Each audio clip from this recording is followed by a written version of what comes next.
ओम नमः शिवाय। सभी व्यूअर्स को धन्यवाद करते हुए आज मैं एक ऐसा वीडियो बनाने वाली हूँ जिससे आपको दोहरा लाभ होगा और आपको 2 बार अलग से उसको देखना भी नहीं पड़ेगा। ये है अपना बृहस्पति जो गुरु महाराज जो है वो इन्होंने 1 मई से अपनी राशि बदल ली है। वृषभ राशि में आते संग ये अस्त हो गए थे क्योंकि सूर्य के निकट आ गए थे। अब धीरे धीरे क्या है, सूर्य जो अपनी राशि बदल लेंगे तो इनकी जो अस्त अवस्था है वो भी समाप्त होने वाली है। ये वैसे तो 1 जून से शुरू हो जाएगा, लेकिन डिग्री वाइज देखें तो इसका पूरा लाभ आपको 6 जून से होगा। एक तो ये परिवर्तन होगा। दूसरा ये परिवर्तन है कि ये बृहस्पति अभी कृतिका नक्षत्र में चल रहे हैं। अब वो अपनी नक्षत्र बदल के राशि तो वही रहेगी, लेकिन अब जो प्रवेश करने वाले हैं वो रोहिणी नक्षत्र में, जो कि चंद्रमा का नक्षत्र है। इसलिए मैंने सोची दोनों को इकट्ठा करके कंबाइंड आपके प्रभाव बता देना चाहिए, क्योंकि वैसे तो एक बहुत लंबा वीडियो मैंने बनाया है जब इन्होंने वृषभ राशि में प्रवेश किया था प्रत्येक राशि के लिए, लेकिन ये भी बहुत लंबा परिवर्तन है क्योंकि ये रोहिणी नक्षत्र में 12 जून से प्रवेश करके और लगभग अगस्त 2024 तक रहने वाले हैं। तो आपको दोहरा लाभ होगा। उस समय अभी तक ये क्या अवस्था में थे और नक्षत्र भी वैसे इनका फेवरेबल था। जो कृतिका नक्षत्र था वो भी सूर्य का नक्षत्र था। अब जो रोहिणी नक्षत्र है वो उससे ज़्यादा प्रभावी रहेगा, क्योंकि सूर्य के पास जब भी कोई ग्रह आता है तो वो थोड़ा सा अनकंफर्टेबल महसूस करता है। अब जैसे ही चंद्रमा के नक्षत्र रोहिणी में प्रवेश करेंगे, इनकी शुभता में 4 गुना 100 गुना वृद्धि हो जाएगी अगर आपके लिए ये कारक हैं और आपके सही गोचर में सही भाव में आ रहे हैं। तो अब जिससे जितने भी कारक तत्व बृहस्पति से जुड़े हुए थे उसमें अब आपको निश्चित रूप से शुभ सूचना मिलेगी, प्रगति होगी और रुके हुए सब काम पूरे होंगे, क्योंकि चंद्रमा और बृहस्पति मिलकर एक बहुत अच्छा युग का निर्माण करते हैं जिसको कि गज केसरी योग कहते हैं। इस तरह से कुछ ऐसा निर्मित होने वाला है। रोहिणी नक्षत्र शुभ नक्षत्रों में माना जाता है। ये लगभग नवंबर तक, अभी अगस्त तक रहेंगे, उसके बाद नवंबर में भी ये दोबारा आएंगे, तो उसका आपको अलग से बता दूंगी। ये चंद्रमा का प्रिय नक्षत्र है रोहिणी नक्षत्र, और इसके साथ साथ गजकेसरी योग के साथ एक बात अच्छी भी है कि कर्क राशि में गुरु उच्च अवस्था में भी रहते हैं। इसका भी एक फायदा होगा। ये जो नक्षत्र है जो कृष्ण जी के जन्म का नक्षत्र है रोहिणी नक्षत्र। आपको बहुत सारी बातें मैंने बताई हैं, इसमें मैं केवल इतना बताने वाली हूँ कि जो उदय अवस्था है और रोहिणी नक्षत्र का जो परिवर्तन होगा हर एक राशि वालों को कितना कितना फायदा लेके आ रहा है। इसमें कुछ चीज़ें एडिशनल हैं, जैसे अध्यात्म के लिए भी माना जाएगा ये, क्योंकि जो कृष्ण जी थे वो बहुत बड़े आध्यात्मिक गुरु थे। आपको मालूम नहीं होगा, उनकी हर एक बात में बहुत ज़्यादा अध्यात्म की एक कहना चाहिए रुचि दिखाई देती थी, एक अपनापन सा होता था। अब आपको विनोदी स्वभाव के होने के कारण आपको पूर्णतः वो डायरेक्ट नहीं कहते थे, लेकिन हर बात में उनके अध्यात्म में एक छुपा हुआ था। और जहाँ तक है बृहस्पति के लिए शिक्षा है, संतान है, आपके जीवन की आर्थिक स्थिति है, विवाह है, आपका वैवाहिक संबंध है, संतान की उत्पत्ति, और इसके अलावा शिक्षा है, विदेशी यात्रा, ये सब इन सब चीज़ों के लिए अब ऐसे लोग जो कि अध्यात्म से जुड़ के रह रहे थे, धार्मिकता इनके अंदर है, उनके लिए ये समय बहुत अच्छा है। विशेष तौर से जो अपने धर्म पथ पर चल के आगे बढ़ रहे थे, अब तक उनको कुछ उसका लाभ नहीं हो पा रहा था, अब वो लाभ आपको होने वाला है। और एक मतलब परिवार में और समाज में एक नई पहचान के साथ आप आगे बढ़ने वाले हैं। यदि आप धार्मिक हैं या आध्यात्मिक गुरु हैं या अपने पद को आपने इस ओर बनाने की आपकी पहले से कोई प्रेरणा चल रही थी, और उस प्रेरणा में अब ये क्या है वृद्धि कर देंगे। इसके अलावा जैसे कि जो लोग आईटी सेक्टर से जुड़े हुए हैं, जो लोग जुडिशियल हैं, जो फैशन डिजाइनिंग है, जिनके ऐसे क्षेत्रों से जुड़े हुए, बैंकिंग है, इन सब चीज़ों के लिए ये समय बहुत अच्छा है। जो लोग ईमानदार हैं उनको मिलना ही चाहिए, क्योंकि वो डिजर्व करते हैं। और जो भ्रष्ट लोग हैं, जो अधर्मी लोग हैं, जो बेईमान लोग हैं, उनको अब दंडित होने के लिए तैयार हो जाना चाहिए। ये सुख समृद्धि भी मिलेगी और जो क्रिएटिविटी है लोगों के अंदर वो बढ़ने वाली है। वैसे तो इस नक्षत्र का सिंबल जो है वो स्टार है। ये संवेदना, भावुक, माता, सुख समृद्धि, इसके लिए ये माना जाता है। अब आपको इस समय अब मैं जो बताने वाली हूँ, जो गुरु का जो मैंने एक वीडियो बनाया है वो तो वैसे ही रहने वाला है, क्योंकि जैसे ही गुरु वृषभ राशि में आए थे उनकी 3 दृष्टियों का आपका मालूम हुआ। एक कन्या राशि में पड़ रही थी जहाँ पर 6 नंबर, एक वृश्चिक राशि में पड़ रही थी और एक जो है वो इनकी मकर राशि पे चल रही थी। उसका एक वीडियो में मैंने बनाया है कि जो वृश्चिक राशि पे 3 ग्रहों की जो दृष्टि पड़ रही है उसको भी मिला के देखना होगा। और इसमें मैं एक विशेष बात ये बताने वाली हूँ कि चंद्रमा से की जो 4 नंबर जहाँ लिखा होगा उसको एक्टिवेट कर देंगे। नेटल चार्ट में जैसे कि आपको पता होगा 2 घर के मालिक होते हैं बृहस्पति, जहाँ पर 9 नंबर लिखा होता है, जहाँ पर 12 नंबर लिखा होगा। और इसके बाद अब जैसे ही ये 12 जून से रोहिणी नक्षत्र में प्रवेश करेंगे उदय अवस्था में, तो जहाँ पर 4 नंबर लिखा होगा वो भी एक्टिवेट हो जाएगा। पहले जहाँ कृतिका नक्षत्र में थे तो वहाँ 5 नंबर लिखा होगा, अब 4 नंबर को आपको देखना होगा। चंद्रमा का जो कह सकते हैं, जो चंद्रमा की राशि है। तो अब पिछला मैं बहुत ज़्यादा डिटेल में नहीं बता रही हूँ, केवल इसमें यही बताने वाली हूँ कि अब कितना फायदा हुआ जब रोहिणी नक्षत्र में उदय अवस्था में ये आ जाएंगे। ये जो आपको देखना है 12 अगस्त तक देखना है, 2024 तक। प्रारंभ करते हैं सबसे पहले मेष राशि से। मेष राशि के सेकंड भाव में ये प्रवेश कर चुके हैं और आप चंद्रमा की दृष्टि से देखें तो आपको चौथे भाव को भी एक्टिवेट कर देंगे। इससे क्या होगा, आपके बहुत सारी चीज़ों के जो है वो अब आपको इनकी उपलब्धियां होने वाली हैं। जैसे कि चंद्रमा को अगर मिलकर देखें तो बृहस्पति के भी मित्र हैं और इधर मंगल के भी मित्र हैं। दोहरा लाभ होगा, धन लाभ होगा, परिवार का साथ रहेगा, परिवार में कोई नए सदस्य का आगमन हो सकता है, संपत्ति का कोई मामला अगर अटका हुआ था तो वो अब आपको आपके पक्ष में आ जाएगा, उससे बहुत सारा धन भी मिलेगा। माता की ओर से बहुत सारे उपहार मिल सकते हैं। उनसे संबंध में कहीं कहीं मनमुटाव आ गया था, मतभेद हो गया था, मनभेद हो गया था, वो दूर होने वाला है। भूमि वाहन की सुख में वृद्धि होगी। 3 दृष्टियों का पूरा लाभ अब आपको मिलने वाला है। उसकी जो दृष्टियों का जो लाभ आपको है वो आपको पिछला वीडियो देखना होगा। इसमें मैं बता तो दूंगी लेकिन ये बहुत बड़ा हो जाएगा फिर वीडियो। आपकी जो मान प्रसिद्धि है दूर दूर तक फैलने वाली है। विदेश में रहने वाले लोगों के लिए भी शुभ सूचना है। अगर आप विदेश जाने की पहले से योजना बना के चल रहे थे तो उसमें प्रगति आएगी। उस पर थोड़ा सा आपको व्यय करना पड़ेगा।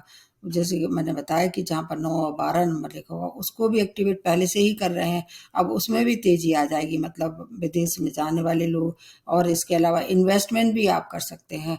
कोर्ट केस से भी कोई परेशानी थी वो भी दूर होगी। आपके लिए बहुत अच्छा समय है, आनंद भोग का समय है। खाने पीने का भी आप अच्छा स्वादिष्ट भोजन का भी आप आनंद ले पाएंगे। आपकी मधुरता में वृद्धि होगी। चारों तरफ से शुभ समाचारों के लिए आप तैयार हो जाइए। और अगर कोई परेशानी है भी, मान लीजिए अच्छे प्रभाव नहीं मिल रहे हैं किसी भी तरह से, तो मैं रेमेडी सबसे लास्ट में बताती हूँ। उसके बाद आ जाते हैं वृषभ राशि। आपके तो लग्न में ही ये चल रहे हैं, अभी जैसे ये प्रवेश किया है वृषभ राशि में प्रवेश करके, और आपके चंद्रमा की दृष्टि से देखें तो तीसरे भाव को भी एक्टिवेट कर देंगे। तो इस तरह से आपको चंद्र और शुक्र जो है वो इनमें समता है। कई बार ऐसा भी देखा गया है कि चंद्र प्रधान जो राशियां हैं उसमें शुक्र बहुत अच्छे परिणाम देते हैं, लेकिन वृषभ राशि की स्वामी राशि शुक्र है और बृहस्पति जो है इनमें शत्रुता है या इनमें मित्रता नहीं है। लेकिन चूंकि ये भाव बहुत अच्छा है, लग्न का बृहस्पति जो है वो कुंडली के 100 दोषों को समाप्त करने की क्षमता रखता है। तो आपको क्या लाभ देंगे ये दोनों घर मिला के, जैसे आपकी शिक्षा है, संतान है, प्रेम प्रसंग है, इन सब में आपको निश्चित रूप से सफलता मिलेगी। अगर आप प्रेम विवाह भी कर सकते हैं। इसके अगर अगर चाहें तो अरेंज मैरिज भी कर सकते हैं। मतलब अगर प्रेम प्रसंग है तो विवाह में परिणत करने का अवसर है, उनको प्रपोजल आप दे सकते हैं। व्यापारियों के लिए बहुत ज़्यादा अच्छी सूचना है। अगर आप चाहें तो व्यापार में विस्तार कर सकते हैं, उससे आपको बहुत सारा धन भी मिल सकता है। छोटे भाई बहनों का पूर्ण सहयोग प्राप्त होगा, उनकी उन्नति आपके द्वारा होगी। धर्म कर्म में रुचि के साथ साथ आपकी यात्राएं जो होंगी वो लाभप्रद रहेंगी। उससे कुछ कुछ अच्छी शुभ सूचना आपको यात्राओं में मिलेगी। मतलब निरर्थक यात्रा नहीं मिलेगी, सार्थक यात्राएं होंगी। आय के नए नए स्रोत बनने वाले हैं। मित्रों का साथ मिलेगा। अनेक मनोकामनाएं आपकी पूर्ण होने वाली हैं। मैं दृष्टि को अलग से नहीं बता रही हूँ, वो उसको मिला कर ही बता रही हूँ। अगर आप अध्यात्म की दुनिया में रुचि रखते हैं तो उसके लिए बहुत अच्छी है ये अवसर। अगर मेडिटेशन करें या उससे किसी संस्था से जुड़ के काम कर रहे थे तो आपका नेम फ्रेम होगा। आपका राइजिंग पीरियड है ये। मतलब आपको जैसे कहते हैं कि जब आदमी की भाग्य साथ देता है तो सब बिगड़े काम भी बनने लगते हैं। मतलब आपकी प्रोफेशनल ग्रोथ होगी, पर्सनल ग्रोथ होगी। और इसके साथ साथ विवाह योग, अगर आपकी संतान विवाह योग थी, उसका भी विवाह हो सकता है। क्रिएटिविटी आपकी बहुत बढ़ती दिखाई दे रही है। आपका नेम फ्रेम और आपके जो चर्चे हैं चारों तरफ हो जाएंगे, क्योंकि वैसे भी बहुत अट्रैक्टिव होते हैं वृषभ राशि वाले। अब उसमें और व्यक्तित्व में और ज़्यादा अट्रैक्शन बढ़ जाएगा। वाणी में मधुरता के साथ साथ आपके सगे संबंधी भी आपका पूर्ण सहयोग देंगे। धन की, मान की, सम्मान की प्राप्ति हो रही है, बहुत अच्छा है।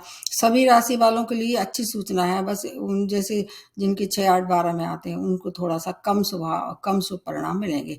आपके लिए गुड है, मतलब बेस्ट है जैसे कह सकते हैं। अब नेक्स्ट जो बनती है वो है मिथुन राशि। आपके 12th भाव में गुरु उदय हो ही चुके हैं। अब जब तक मैं आप वीडियो देखेंगी तब तक ये उदय अवस्था में हो जाएंगे। आपके जो चंद्रमा है वो आपके 2nd भाव की लॉर्डशिप है।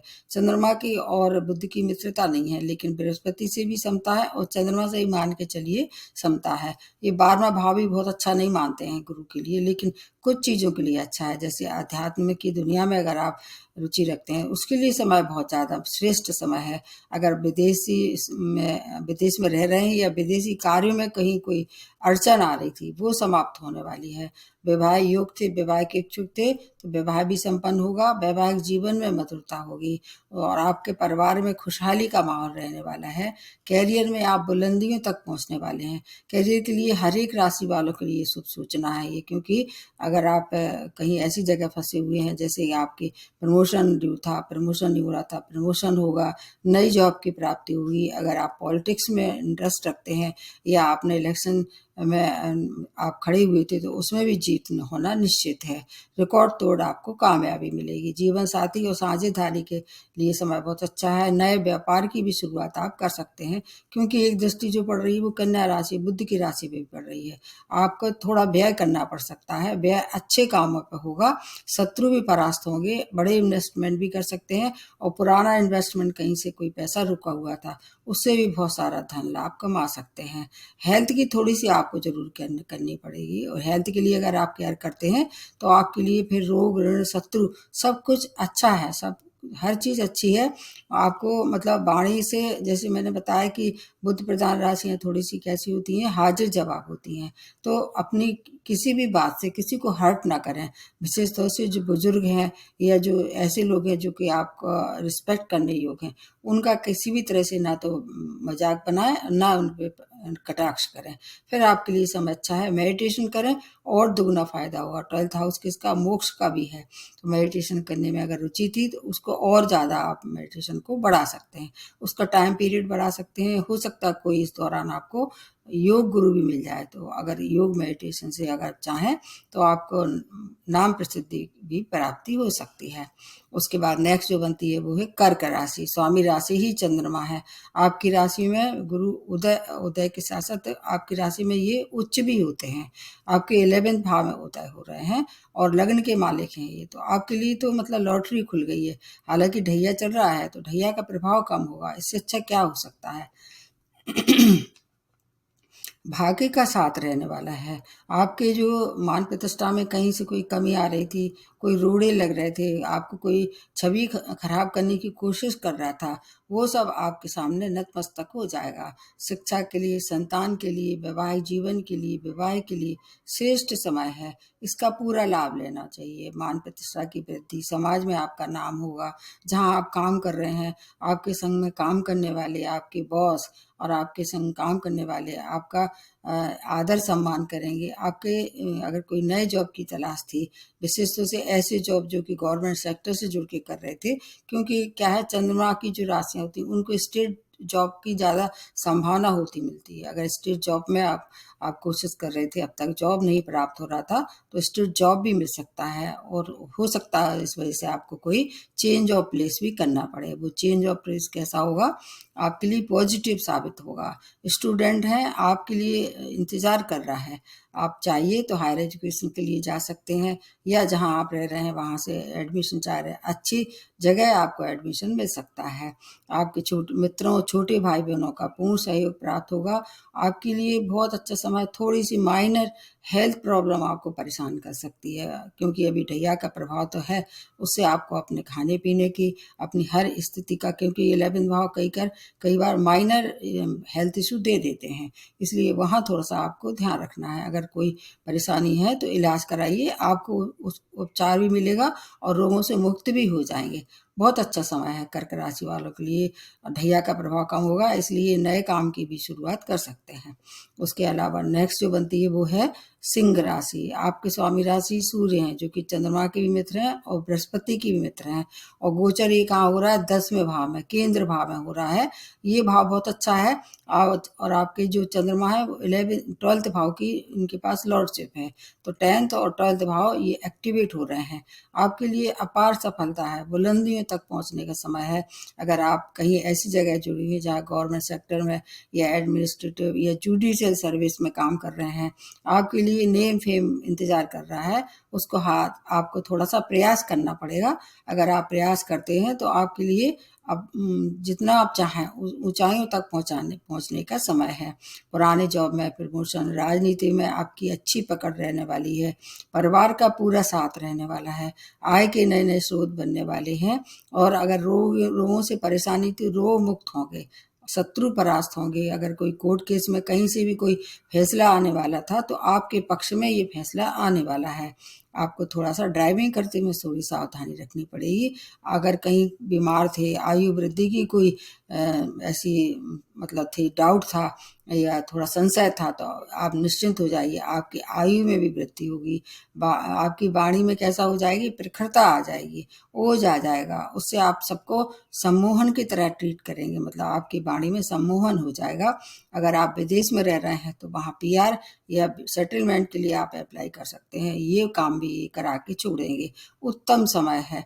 माता की हेल्थ में भी सुधार होगा, और हो सकता है उनसे कोई आपको उपहार मिले, और अगर उनसे कहीं संबंध खराब हो रहे थे तो वो संबंधों में भी अब मधुरता आ जाएगी। आपका जो समय, नेगेटिविटी जो आपके अंदर थी, वो पूरी तरह से ये समाप्त कर लेंगे। मतलब हर तरह से स्टूडेंट के लिए समय अच्छा है, प्रेम के लिए समय अच्छा है, विवाह के लिए समय अच्छा है। इससे अच्छा कुछ हो नहीं सकता है।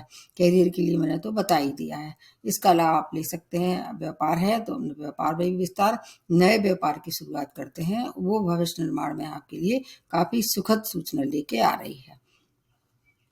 इसका लाभ आपको लेना ही चाहिए। उसके बाद आ जाते हैं कन्या राशि। कन्या राशि स्वामी राशि आपके बुध हैं, और बुध और बृहस्पति सम है, और आपके 9th भाव में ये गोचर होके, और चंद्रमा से भी इनकी ज़्यादा अच्छी नहीं रहती पटरी बुद्धि की, लेकिन भाव बहुत अच्छा है, क्योंकि 11th भाव के ये मालिक है चंद्रमा, तो ये भाव बहुत अच्छे हैं। भागवर्धक समय है। जैसे पिता के साथ अगर कोई अनबन थी वो समाप्त होगी, पिता की हेल्थ अच्छी होगी, उनके साथ मिलकर कोई व्यापार करना चाह रहे थे या कोई काम की शुरुआत करना चाह रहे थे, अब आप कर डालिए। रुके हुए सभी जो बिगड़े हुए काम थे, रुके हुए काम थे, वो अब आगे आएंगे। आय के नए नए स्रोत बढ़ेंगे। इससे क्या होगा? आपकी आर्थिक स्थिति सुदृढ़ होगी। समाज में मान प्रतिष्ठा की वृद्धि के साथ साथ, अगर आप कहीं कार्यरत हैं, आपको बॉस के से का सहयोग नहीं हो रहा था, या संघ में कम काम करने वाले लोग आपकी रिस्पेक्ट नहीं कर रहे थे, वो सब आपके लिए अब सुखद सूचना है। शुभ समाचारों से धर्म कर्म में रुचि होगी। व्यक्तित्व में आपकी क्या हो जाएगी? व्यक्तित्व आपका बहुत ज़्यादा इम्प्रेसिव हो जाएगा। उससे आपके फॉलोअर्स भी बढ़ेंगे। अगर आप यूट्यूबर हैं या मीडिया से जुड़ी हुई किसी काम में अगर इन्वॉल्वमेंट है, तो उसमें भी आपका नेम फेम होने वाला है। संतान सुख की आपने अगर इच्छुक थे तो संतान सुख की प्राप्ति होगी। संतान की ओर से शुभ समाचार प्राप्त होंगे। यात्राएं करेंगे, लंबी और छोटी दूरी की यात्राएं, वो लाभप्रद रहने वाली है। संतान की उन्नति, और अगर वो उनकी कहीं करियर में कोई उनकी भी परेशानी थी, वो परेशानी दूर होगी। आपके लिए बहुत अच्छा समय है। शेयर मार्केट से भी बहुत सारा धनमान कमा सकते हैं।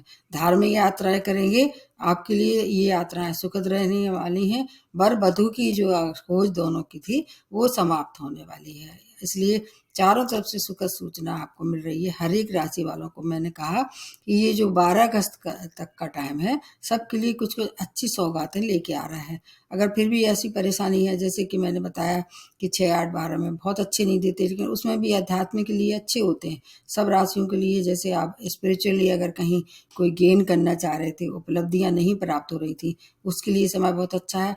उसके लिए क्या करना है, आपको मेडिटेशन करना है। सब राशियों को इकट्ठी बता रही हूँ मैं रेमेडी। मेडिटेशन करते हैं, धार्मिक यात्राएं करते हैं, स्पिरिचुअली जो संस्थाएं हैं उनसे जुड़ते अगर आप मतलब आगे बढ़ते हैं, जैसे कि वॉलंटियर करते हैं। इसके अलावा स्टूडेंट की मदद करना चाहिए। जो ऐसे लोग हैं जो प्रतिभाशाली स्टूडेंट हैं, उनको किसी वजह से अड़चन आ रही थी पढ़ने लिखने में, उनकी सहायता कीजिए जो आपके हाथ में है। इसके अतिरिक्त गेहूँ मतलब गेहूं का अगर आप दान करें वो भी कोई खराब नहीं होगा, क्योंकि कुछ राशि वालों के लिए ये भी अच्छी सूचना लेके आ रहे हैं। और इसके साथ साथ एक विशेष बात यह है कि केसर जो होती है ना, और हल्दी, उसका सेवन ज़्यादा से ज़्यादा करना चाहिए इस दौरान। हल्दी के लिए तो आप चाहें तो उसका तिलक लगा सकते हैं, केसर का भी तिलक लगा सकते हैं। हल्दी एक ऐसा मसाला भी है जो हमारे प्रतिरोधक क्षमता में वृद्धि कर देते हैं। तो आप मतलब एक लिमिट में उसका सेवन कर सकते हैं। वैसे नॉर्मली हम सब हल्दी का सेवन करते ही हैं, इस दौरान थोड़ा ज़्यादा कर सकते हैं। एक हल्दी की गांठ अपने बाह में बांध सकते हैं। इसके अतिरिक्त आपको गुरु की सेवा करना चाहिए। किसी धर्म स्थल पे जाके वहाँ की साफ सफाई करना चाहिए। गुरु को प्रबल करते रहिए। और चंद्रमा के लिए जैसे मैंने बताया, माता की सेवा करिए। आप माता को किसी भी तरह से नाखुश नहीं करिए। अगर अगर वो उनमें थोड़ी सी कमी है भी, तो आप थोड़ा सा आपको धैर्य रखना पड़ेगा। तो कोई भी माता ऐसी नहीं होती जो कुमाता होती है, कुछ समय बाद वो स्वतः ही आपको स्नेह देगी। इसके अलावा अगर शिव की आराधना भी कर सकते हैं, क्योंकि शिव जी जो है वो इसके चंद्रमा का आपने देखा उनके माथे पे रहते हैं, अच्छी कमांड रहती है। और रोहिणी नक्षत्र को भी के लिए अगर मैंने एक जो वीडियो बनाया है, जिनका जन्म रोहिणी नक्षत्र में हुआ है, अगर आपका नक्षत्र भी रोहिणी है तो आपको और ज़्यादा फायदा होगा। ऐसे लोग जो कि रोहिणी नक्षत्र में जन्मे हैं, कर्क राशि है या गुरु की राशि है, उन सब चीज़ों के लिए ये जो समय होने वाला है बहुत ज़्यादा महत्वपूर्ण और ऊंचाइयों तक पहुंचने के लिए ये समय बहुत अच्छा है। गुरु मंत्र तो कर ही सकते हैं, कुछ नहीं कर सकते हैं। इसके साथ साथ अगर और भी कोई ज़्यादा परेशानी है तो फिर आपको नेटल चार्ट दिखा के जो सच्ची और मतलब जो आपके लायक आपके चार्ट में जो रेमेडी प्रिस्क्राइब करें उसको करना चाहिए। तो ये मैंने बताया अभी कन्या राशि तक। अगले वीडियो में मैं 6 राशियों को और ज़्यादा इंक्लूड करूँगी। नमस्ते और धन्यवाद।